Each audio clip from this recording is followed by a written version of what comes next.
മൂവാറ്റുപുഴ നഗരസഭ മാലിന്യ സംസ്കരണ ബോധവത്കരണ പ്രവർത്തനങ്ങളുടെ ഭാഗമായി പൊതുഗതാഗത വാഹനങ്ങളിൽ ബോധവത്കരണ സ്റ്റിക്കറുകൾ പതിച്ചു. ബസിലും ഓട്ടോയിലും ബോധവത്കരണ സ്റ്റിക്കർ പതിപ്പിച്ച് നഗരസഭാ ചെയർപേഴ്സൺ ജോയ്സ് മേരി ആന്റണി ഉദ്ഘാടനം നിർവഹിച്ചു.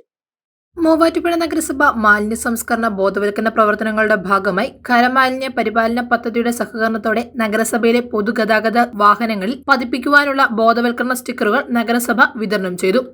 ബോധവൽക്കരണ സ്റ്റിക്കർ ബസിലും ഓട്ടോയിലും പതിപ്പിച്ച് നഗരസഭാ ചെയർപേഴ്സൺ ജോയ്സ് മേരി ആന്റണി ഉദ്ഘാടനം നിർവഹിച്ചു.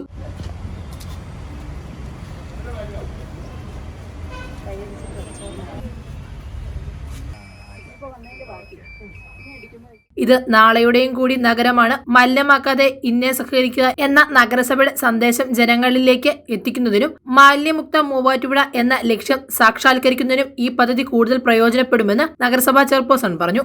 KSWMPയുമായിട്ട് സഹകരിച്ച മൂവാറ്റുപുഴ നഗരസഭ ഇത് നാളെയുടെ കൂടി നഗരമാണ്, മലിനമാകാതെ സഹകരിക്കുക. ഇത് നല്ലൊരു സന്ദേശമാണ് നമ്മൾ വാഹനങ്ങളിലൂടെ പ്രചരിപ്പിക്കാനായിട്ടാണ് ഉദ്ദേശിക്കുന്നത്. നമ്മുടെ എല്ലാ ഓട്ടോറിക്ഷയിൽ നമ്മൾ ഇത് ലേബൽ ചെയ്യുന്നുണ്ട്. അതുപോലെ ബസ്സുകൾ തുടങ്ങിയിട്ടുള്ള വാഹനങ്ങളിൽ ഇത് ലേബൽ ചെയ്യുന്നു. ഇത് എല്ലാ വ്യക്തികൾക്കും, ഡ്രൈവർമാർക്കും നമ്മളിത് നഗരസഭയിൽ നിന്ന് തന്നെ ഈ ഒരു സ്റ്റിക്കർ പ്രൊവൈഡ് ചെയ്യുന്നതാണ്. അപ്പോൾ അതോടൊപ്പം തന്നെ മറ്റൊരു സന്തോഷ വാർത്ത കൂടെ പങ്കുവയ്ക്കുവാനായിട്ട് ഈ ഒരു അവസരം ഉപയോഗപ്പെടുത്തുകയാണ്. KSWMPയുടെ 35 കോടി രൂപയുടെ നഗരസഭയ്ക്ക് വേണ്ടിയിട്ടുള്ള മാലിന്യ സംസ്കരണ പദ്ധതിയുടെ അപ്രൂവൽ ലഭിച്ചിരിക്കുകയാണ്, പ്രൊജക്ട് അപ്രൂവൽ ലഭിച്ചിരിക്കുകയാണ്.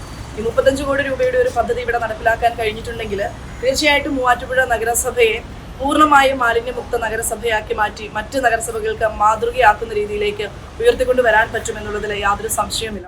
യോഗത്തിൽ ആരോഗ്യ സ്ഥിരസമിതി അധ്യക്ഷ രജിത പി, പൊതുമരാമത്ത് സ്ഥിരസമിതി അധ്യക്ഷൻ ജിനു ആന്റണി, വിദ്യാഭ്യാസ standing committee chairperson Shahana Mahin, ജനപ്രതിനിധികളായ മനോജ് ബി, സജി ചാത്തങ്കണ്ടത്തിൽ, മനു പോൾ, ഷബീന TE, ഷിതാറാണി തോമസ്, ബിസ്മി സാബിത്ത്, മുഹമ്മദ് ചെറുകപ്പള്ളി, ജാസ്മിൻ ഉമ്മർ, നഗരസഭ assistant secretary Sheela S, clean city manager Noushad A, നഗരസഭ ഉദ്യോഗസ്ഥർ, KSWMP ഉദ്യോഗസ്ഥർ, ശുചിത്വ മിഷൻ പ്രതിനിധികൾ, വിവിധ ബസ് ഉടമ സംഘടനകൾ, ഓട്ടോ തൊഴിലാളി സംഘടനകൾ തുടങ്ങിയവർ പങ്കെടുത്തു. News desk, Muvattupuzha news. കഴിഞ്ഞ 34 വർഷങ്ങളായി മൂവാറ്റുപുഴ കച്ചേരിത്താഴത്ത് പ്രവർത്തിക്കുന്ന തോട്ടത്തിൽ ഫാഷൻ ജുവല്ലറി ഇപ്പോൾ ലൈറ്റ് വെയ്റ്റ് സ്വർണ്ണാഭരണങ്ങളുടെ മഹനീയ ശേഖരവുമായി നിങ്ങളെ വരവേൽക്കുന്നു. 3000 രൂപയിൽ തുടങ്ങുന്ന ഡയമണ്ട് മൂക്കുത്തി മുതൽ 2 ലക്ഷം രൂപ വരെ വിലയുള്ള ഡയമണ്ട് ആഭരണങ്ങൾ, 925 ഇറ്റാലിയൻ സിൽവർ ആഭരണങ്ങളോടൊപ്പം 18 ക്യാരറ്റിന്റെ ആഭരണങ്ങളും തോട്ടത്തിൽ ഫാഷൻ ജുവല്ലറിയിൽ നിങ്ങൾക്ക് ലഭ്യമാണ്. തവണകളായി പണമടച്ച് സ്വർണ്ണാഭരണങ്ങൾ സ്വന്തമാക്കുവാനുമുള്ള അവസരവും ഒരുക്കിയിരിക്കുന്നു തോട്ടത്തിൽ ഫാഷൻ ജുവല്ലറിയിൽ. തോട്ടത്തിൽ ഫാഷൻ ജുവല്ലറി, തോട്ടത്തിൽ വാച്ച് കമ്പനിക്ക് എതിർവശം, കച്ചേരിത്താഴം, മൂവാറ്റുപുഴ.